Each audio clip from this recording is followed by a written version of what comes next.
What is up, everybody? Shwazy here, and in today's video we're going to talk about why the all-new 2024 Buick Envista is the best new affordable crossover you can buy.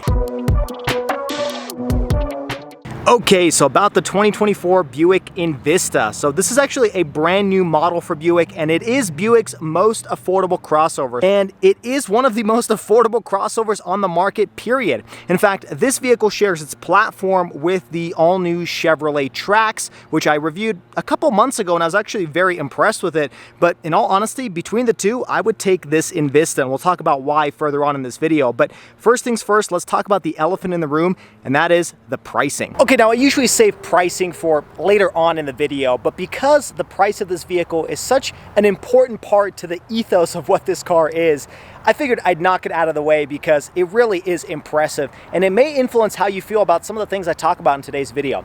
Now, there are three trim levels. The base entry-level trim is called the Preferred, and that one starts, you might want to take a seat for this, $22,400. Now, stepping up to the Sport Touring trim, or the ST trim, which is this vehicle standing behind me, that one bumps you up to $24,100, and the top of the line trim level, which is the Avenir, that one tops out at $28,600.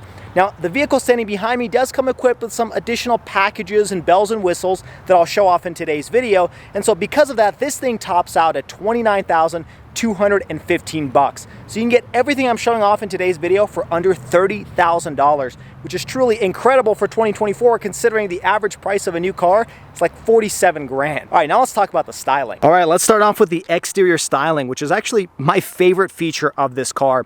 You know, it really punches above its weight. The exterior of this looks more like a $45,000 car, not like a $25,000 car. They really knocked it out of the park, and that's one of the reasons why I like this over the Chevrolet Trax. Don't get me wrong, the Chevy Trax is a really good looking car, but this thing just looks luxurious. And the exterior styling of the Envista is kind of introduction of Buick's design language going forward, and it's based on the Wildcat EV concept that they introduced a couple years ago, and so you can kind of expect a similar styling going forward for a lot of Buick products. But starting off with the front end, you do have your kind of Chevy design language where you have your LED daytime running lights and your turn signals located up here at the top, and then down here are actually your headlights. Now, you do have full LEDs as standard on every single trim level, and it's going to look just like this. That's what's amazing about it. You don't get cheap incandescent light bulbs when you're opting for the lower trim levels. You also have the updated Buick logo over here. It used to be kind of a circular with the shields kind of in a diagonal pattern, whereas here it's kind of front and center. And I gotta say, the front end almost kind of looks like a shark. It's very attractive, very sporty. Now, moving further down from the logo, you do have this blacked out grille, and this is particular to the ST trim level. The ST kind of blacks out a lot of pieces, makes it look a little bit sportier, and you still have some chrome accents, but for the most part, a lot of the chrome has been replaced with some gloss black. Coming across the hood, you do have a small bulge in the middle and on the sides, but you know, looking at this front quarter panel, this is really where it shines. You kind of get that sporty front end look to it, and as we come across the side of the vehicle, you'll notice this ST trim level again has some more blacked out plastic around the wheel well. Now, if you do choose the base ST trim level, you're only going to get 18-inch wheels, which are still pretty decent for an entry-level vehicle, but you do get four-wheel disc brakes as standard. Now, if you do choose the Avenir trim, you're going to get a Watts Link suspension in the back, which should make it drive a little bit softer on the road. It is optional on this ST trim, but the Avenir comes with it as standard. And this particular vehicle in front of me does come with the upgraded 19-inch wheels, and these are Continental Pro Contact. You're looking at 245 wide by 45 sidewall. These are pretty decent size, and they look really good. I like that you have that updated Buick logo in the middle, and the gloss black really matches the black accents and the exterior color. In case you're wondering, this is called Moonstone Gray Metallic, and it actually looks really nice, especially under the sun. You can really see it sparkle when this car is clean. It's a really nice color. Now, moving further back, you'll notice some more black accents around the mirror caps and the window surround. Again, that's kind of particular to the ST trim. And I should point out, you kind of have this cool textured plastic material, giving it kind of more luxurious look for that rear quarter panel. But before I move away from the windows, I should mention, of course, they are power operated, and these are heated as well. And I do like that you still have body painted door handles. Usually, you know, cheap cars have plastic door handles, and overall, the shape of this vehicle, really attractive. It's kind of a coupe-like SUV. So think, you know, BMW X6 and Acura ZDX. I mean, the list goes on. There's quite a few of them, but I like that they integrated that here, because if you want like a traditional SUV, you can go for less Chevy Trax, or if you want something a little bit sportier, pick the Envista because it just definitely looks a little bit more premium, a little bit more luxurious. I do love that body line that extends all the way from the front to the back. Even this rear quarter panel, kind of how it extends into the corner, and coming across the rear end of the vehicle, again, a very attractive styling that matches the front end. You do have LED tail lights over here. These are actually your running lights. Your tail lights are located down here, similar to how the front, the headlights are down at the bottom. Your turn signals are over here as well. Unfortunately, these are incandescents, and this almost kind of has like a little bit of a Model 3 or Model Y look to the back, but I like it. It looks really good. You have this faux spoiler built into the liftgate, your updated badging over here with Buick script on the bottom, and then Envista and the ST badge there as well. You do have some more gloss black plastic over here at the bottom that matches the rest of the vehicle, and again, that same silver trim you found on the front splitter. You do have rear parking sensors on this one as well. And then up above you, you do have a very small spoiler that hides your third brake light, but overall a very nice shape to the vehicle. Let me know your thoughts about the design of the Buick Envista down in the comments below. Now, in case you guys are wondering about the dimensions of this vehicle, even though the wheelbase is based on the Trax, this is a little bit longer than the Chevy Trax. You're talking 182.6 inches long, and your height is about 61.2 inches tall. So it's definitely a compact crossover, but it's not the smallest in the segment. And in all honesty, this kind of reminds me a little bit of the Toyota Crown, because when you walk up to the vehicle, your chin is quite a bit higher than the roof line. I mean, I'm 5'9", and I could easily, look over the roof, which is kind of how the Toyota Crown is, but I like how it's implemented here a little bit more, because the Crown is somewhat of like a sedan that is bred with an SUV, whereas this is clearly a crossover, but it's a little bit squattier, it's a little bit sportier, shorter, but I like the crossover sedan mix a little bit more in this application than when you compare it to the Crown. All right, next up, let's talk about what's going on under the hood. Now, you still have a hood prop here because, well, what do you expect? This car starts under $30,000. Now, if you guys are familiar with the Trax, you're gonna be familiar with the powertrain here. It's the exact same one. It's a 1.2 liter turbocharged 4-cylinder that produces a pretty okay 137 horsepower and 162 pound-feet of torque. Now, those don't sound like healthy figures, but when you get behind the wheel, this thing is actually pretty peppy, and honestly, you don't really need a more powerful powertrain out of this vehicle. Now, it's mated to a 6-speed conventional torque converter automatic transmission. Thank you for not having a CVT on this thing. It just feels so much more smoother, not as droney. It feels great. And Buick, unfortunately, doesn't recommend towing with this vehicle, so you don't have that as an option. Now, in terms of fuel economy, it is fantastic. We're talking 28 in the city, 32 on the highway, and you got about a 13.2 gallon tank. Now, the only downside, or the Achilles heel for me when it comes to this vehicle, is the fact that you only get front-wheel drive.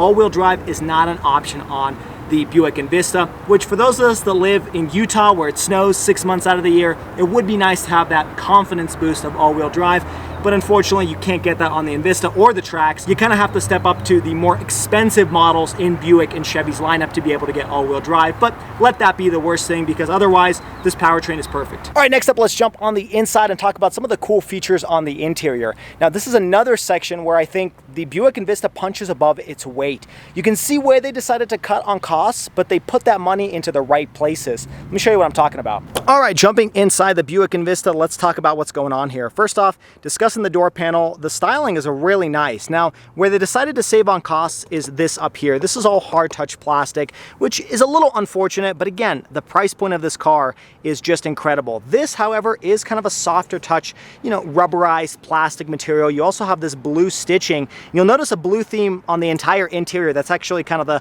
hallmark of the ST trim level specifically. You do have this kind of fake plastic that's supposed to resemble aluminum, but it's nice. It kind of, breaks up the blackness on the door. You do have this chrome door handle, your lock and unlock, of course, automatic window and mirror controls here as well. You do have a little grab handle, and then down here at the bottom, more hard touch plastic, but you do have a little cup holder compartment and a little storage compartment here as well. And then you do have an automatic lift gate. So we'll talk about that in just a minute when we get to the trunk, but you can set the height using this little switch over here. And then this particular vehicle comes with the 6-speaker audio system, and it's not bad considering the price point of this vehicle. Now, jumping inside, let's talk about these seats. These are vinyl or faux leather or whatever you want to call them, but they look really nice, and they actually feel really nice as well. You do have some more blue stitching, kind of matches the door panel, blue piping all across the side. And this one, since it's the ST trim, you do have ST embossed on the headrest, and it's a pretty soft headrest overall. I'm impressed with these seats. Now, The standard vehicle comes with a 6-way manual adjustable. This particular vehicle comes with the upgraded 8-way power adjustable seats with 2-way lumbar support. And this particular vehicle also comes with heated seats. Now, you can't get ventilated seats as an option, but heated seats is optional, and it does come standard on the higher trim levels. Now, I do want to point out before we jump in, you have aluminum pedals over here, which is unexpected considering the price point of this car, but they decided to do that, and it kind of adds to the premium look when you jump inside of the car. Now, jumping inside and turning this vehicle on with the optional engine start-stop feature, one of the first things you'll set your eyes on is this massive display over here. First off, I like the design of it. It kind of has this curved section over on the passenger side and then curves back over on the driver's side. It's not just like one panel. It kind of has a shape to it, and I really like that. Now, let's talk about what's going on here. It's an 8-inch all-digital instrument gauge cluster display, which is standard on every single trim level. And even though there's not too much functionality here, really it's mostly this fixed display over here that shows your speed and then whether your adaptive cruise control or whatnot is on. But if you push these buttons on the steering wheel, you can cycle through your AM, FM, Sirius XM. But other than that, there's really not much more functionality here. You can't do like a full screen navigation or really anything like that. It's kind of just like an analog screen that happens to be digital. But moving over to this center display, this is a standard 11-inch screen. So altogether, you're looking at 19 inches. And again, that comes on every single trim level. You also get wireless Apple CarPlay and wireless Android Auto. Really impressive. I mean, GM, Buick, Chevy, whatever you want to call it, they definitely know what customers want. And this is what they want. They want this functionality. They want the wireless capability. And I do like this software because it kind of adds a little bit of cool colors, makes it a little bit different than your typical, Chevy Trax software or your typical GM software. Otherwise, it's pretty much the same. You kind of have this home screen, and also these menus are customizable as well. So these quick access buttons can be changed to whatever you want. You can open up your, recent phone calls. And then of course you got Sirius XM and all of your typical audio functionality there. But a really nice screen overall, and it's pretty responsive. I mean, it's not the most responsive of all the GM products I've reviewed, but it's pretty good. Like, it's perfectly fine for, a $30,000 vehicle. You still have a physical volume knob, which is fantastic. And then let's talk about the steering wheel real quick because I kind of glanced over it. This is a flat bottom steering wheel on every single trim level, and it is leather wrapped. That's fantastic because I feel like one of the ways that you can easily tell if a car is cheap is when it has a plastic steering wheel. So when they add the leather to it, just makes it that much more premium, almost makes it feel luxurious. And then you've got the new Buick logo over here in the middle. This is kind of a rubberized surface over here. On the left-hand side, in typical GM fashion, are your cruise control functionality. This vehicle does come with the optional adaptive cruise control. Otherwise, you kind of have your standard suite of safety features, which I'll talk about in just a second. You have your distance indicator, and this one comes with the optional heated steering wheel as well. I also like this kind of fake chrome that outlines these buttons. On the right-hand side, this is your voice activation, your phone, and then your knob to kind of go through some of the minimal functionality in your gauge cluster. I should mention, in typical GM fashion, you do have buttons on the back, which I really like. So this is used to control your different seek and track settings. And then on the left-hand side is how you control your audio, unless I mix that up. Typical turn signal stock, you do get automatic headlamps as standard.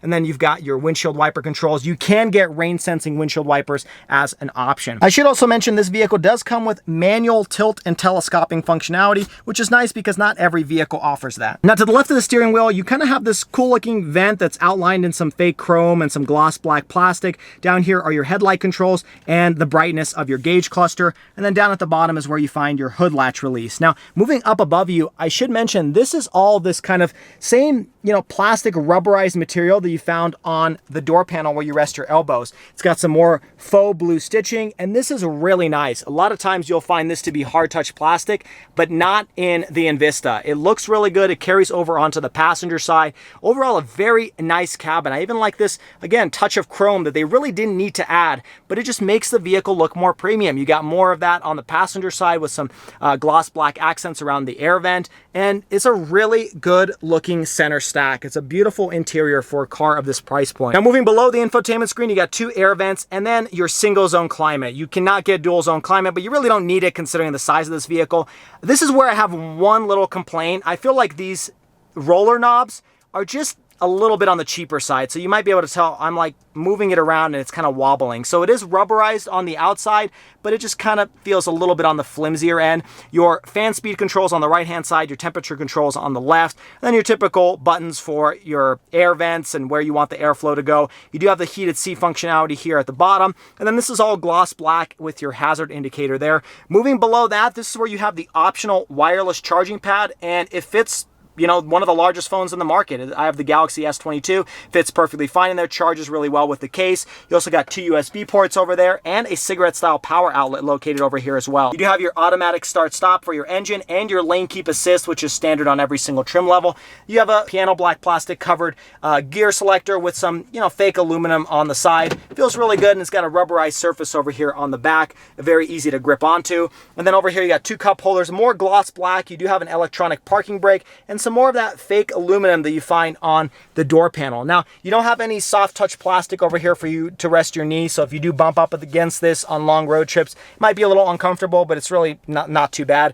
Over here, you got a little storage compartment here with kind of 2 different levels, and then a soft faux leather wrapped armrest, and this is pretty comfortable. You can easily rest your elbow on here and feel perfectly fine. And then opening this up, you've got a pretty large compartment. It's pretty deep. And then on the passenger side, where you have some hard touch plastic, you can open this up and you have a little glove compartment.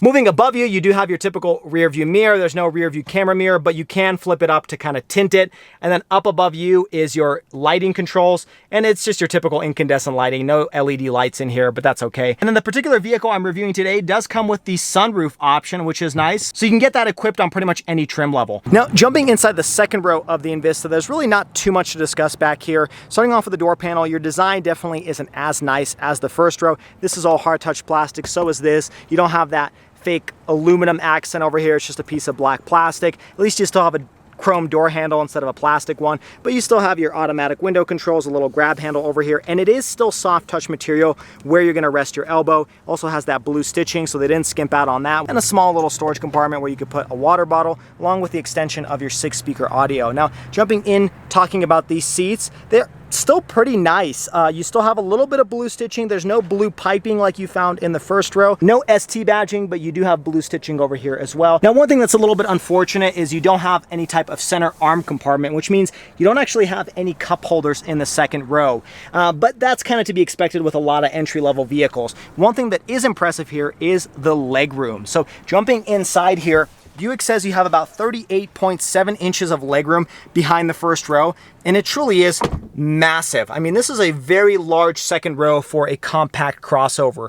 Now, part of the reason they're able to do that is because this isn't all-wheel drive, so you don't have any type of transmission tunnel or anything going on over there, but it's still a very comfortable place to sit. And I gotta say, you know, my angle of my hairy legs isn't bad at all. Like, I've got pretty good thigh support over here, so they didn't really stuff it back here. You're definitely very comfortable in the second row. You do have 2 USB ports over here and a large compartment over here. Of course, there's no second row air vents. That's not even optional, but since this vehicle is so small, you know, if that fan speed is up on high, you're probably gonna feel that in the second row. Now, in terms of headroom, that's where it can get a little bit tough. I'm 5'9", and I've got about an inch or 2 above my head, so I'm perfectly fine back here. But if you're a larger individual, you might start hitting your head up against the roof. That's kind of the sacrifice you have to make when you have this more sleeker looking exterior with that coupe-like body. But otherwise, it's a pretty comfortable place to sit in the second row. All right, now jumping into the trunk, my particular vehicle does come equipped with the optional power lift gate, which is pretty impressive considering that's usually a feature reserved for some more expensive vehicles.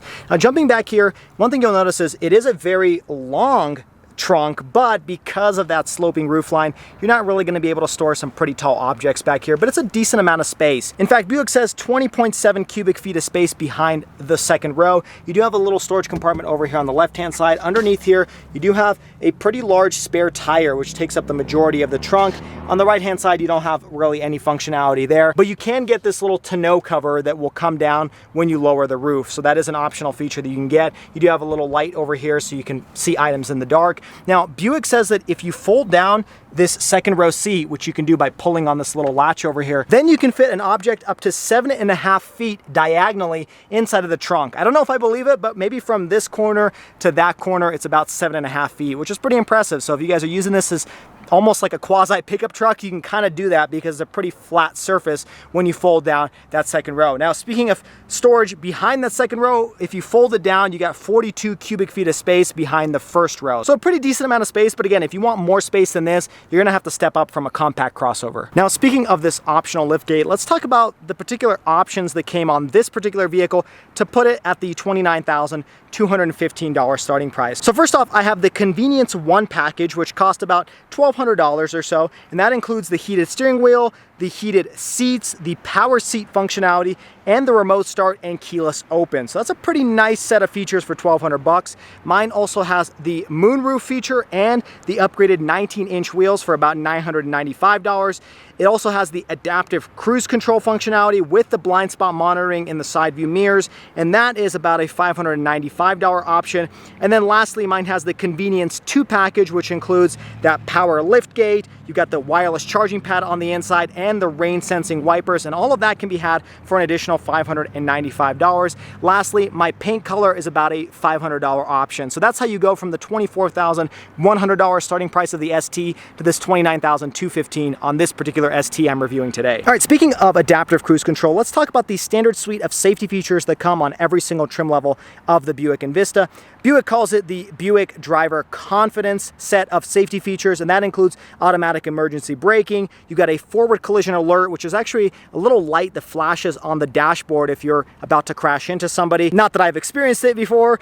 You also have a following distance indicator. So on the inside of the dash, you'll see how many seconds away you are from the vehicle in front of you, which is kind of a neat feature. You do have lane keep assist and lane departure warning, which is what I showed off on the inside in that center arm compartment. You can shut that off and on. And lastly, you do get automatic high beams as standard on every single trim level as well. Now, in terms of available safety features, kind of like what I talked about, you do get blind spot monitoring and cruise control as an option that you can purchase on top of every single trim level. Now, in regards to reliability, it's a little bit too early to tell how this powertrain will hold up, but I haven't heard of any catastrophic failures when it comes to the Trax. Now, in regards to the warranty here, you get a 3-year, 36,000 mile bumper-to-bumper limited warranty and a 5-year, 60,000 mile powertrain warranty.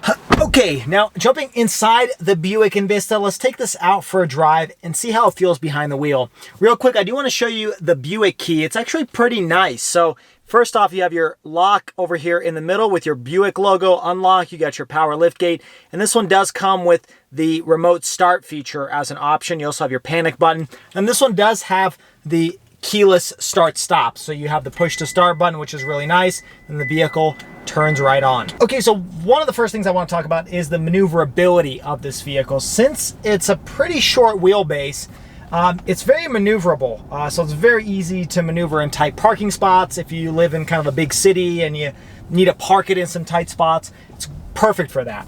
The other thing I want to mention is the ride height, or how it feels when you're in the driver's seat. So first off, it's not as tall as your typical crossover. It's not like a RAV4. I used to own a RAV4. It definitely sat a little bit taller when you're inside of the car. At the same time, it's not as low as a sedan. It's kind of that perfect in-between zone. And the same with getting in and out of the vehicle. And in terms of just the general feel of this vehicle, it's pretty easy to understand. You do have quite a big C-pillar that kind of blocks your blind spot, but thankfully this vehicle does come with blind spot monitoring, which is nice, so you don't really have to worry about that. But its proportions are not massive. Now we're gonna drive over some train tracks. I'm gonna show you what it feels like inside the vehicle. You know, overall, it's pretty comfortable. I would say it's about average, but considering this is one of the most affordable cars you can buy, it's really good. You know, average is, I'm talking, you know, $45,000 car, not a $30,000 car. It's pretty comfortable inside. And then this vehicle also comes with the Buick Quiet Tuning, which includes acoustic glass and some active noise canceling. So I would say it's a relatively quiet cabin. It gets a little bit louder, of course, when you're driving on the freeway, but you can easily have a conversation with somebody in the second row without having any problems, even at highway speeds. You know, one thing I will mention, it is a little bit of a warmer day. It's about 81 degrees outside, and sitting in these seats, you know, they're that fake leather or vinyl material, whatever you want to call it. And I've sat in a lot of cars that have a similar type of material, but for some reason I feel like I get a little bit hotter in these seats, or maybe sweat a little bit more. I know that's TMI, but it's a little bit of a hotter interior than I would have preferred. That's a minor nitpick, but just something to get used to, especially if you live in like Arizona, you know, and it gets really hot. you do kind of start to stick to these seats. And unfortunately, you can't get ventilated seats as an option to kind of offset the heat factor. Now, this vehicle also does have the auto start stop feature, and it's not very invasive, and you can always turn it off by using the button located over here on the center stack. Now, we're about to get on the freeway, and I'll show you how this thing accelerates. There is no driving modes here. There's no sport mode, nothing like that. But you can activate the manual mode by pushing the gear lever a little bit further back, and then you do have up and down gears on the gear selector itself, but I haven't used that once. Honestly, I don't think this car really needs a sport mode. It's plenty peppy, plenty quick. We'll show you what that feels like as we're entering this freeway on-ramp. All right, so here we are at 20 miles per hour. I'm gonna gun it.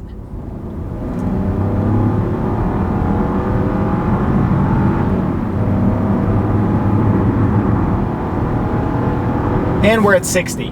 Now, keep in mind, that was uphill. It's also a little bit of a warmer day, and 0 to 60 really isn't a good indicator for a daily driver because you don't do that very often. It's really that 30 to 60 range where you can really get a feel for this vehicle. And, you know, in those circumstances, when that turbo kicks in, it's really effortless acceleration. It's plenty quick for a vehicle of this proportion. Earlier today, I passed somebody on the freeway without really any concern. I didn't even hammer it all the way down to the floor.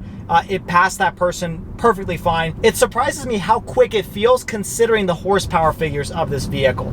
Now, we can't really show off the acceleration here because we're in standstill traffic over here on the freeway, but I hope you take my word for it. You got to test drive one of these because the specs don't sound as impressive as it feels. It's a very peppy engine. I've never felt like it's underpowered. It really works great. You know, the other benefit of this powertrain is the fact that you have a conventional 6-speed automatic. You don't have a CVT, which is so commonplace amongst fuel-efficient compact crossovers that when you stumble across a vehicle that doesn't have a CVT, it's so refreshing. I mean, you know, everything with this car, GM knows what the customer wants. They know that you want great technology. That's why you have these giant infotainment screens and this digital gauge cluster. They know you want fuel efficiency. That's why this engine gets pretty good gas mileage. You get seating for 5 individuals. You've got a very spunky engine and a great transmission. I mean, this is really the full package. If you're looking for a new car and you're not really a car enthusiast, which the majority of people aren't,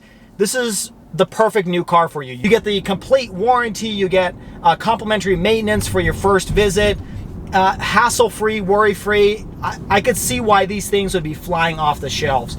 Kudos, Buick GMC, for designing a very compelling bargain of a vehicle. Honestly, if I wasn't a huge car guy, I definitely consider this as my daily driver. Okay, so to finish off this video, what are my overall thoughts on the Buick Envista? Well, in all honesty, I was incredibly impressed with this vehicle. You know, I knew it was going to be good because of the price point and because I've reviewed the Chevy Trax and I like that as well, but this thing surprised me even more than I expected. And honestly, I'd pick this over the Trax just because it's a little bit more unique. It's got kind of a nicer looking exterior, more luxurious and upscale. And I think the interior quality of materials and just the design is a little bit better laid out. That being said, this is a little bit more expensive than the Trax. So if you're really tight on a budget, go for the Trax. But if you have a little bit of extra to spare, I'd upgrade to the Envista. I was very impressed with this car. It just does so many things well. It's roomy, it's got all the technology you need, it's got a spunky engine. What else do you need from a good daily driver? If you guys are in the market for a compact crossover, I definitely recommend you check this out. It's a very underrated vehicle that I don't think enough people really talk about.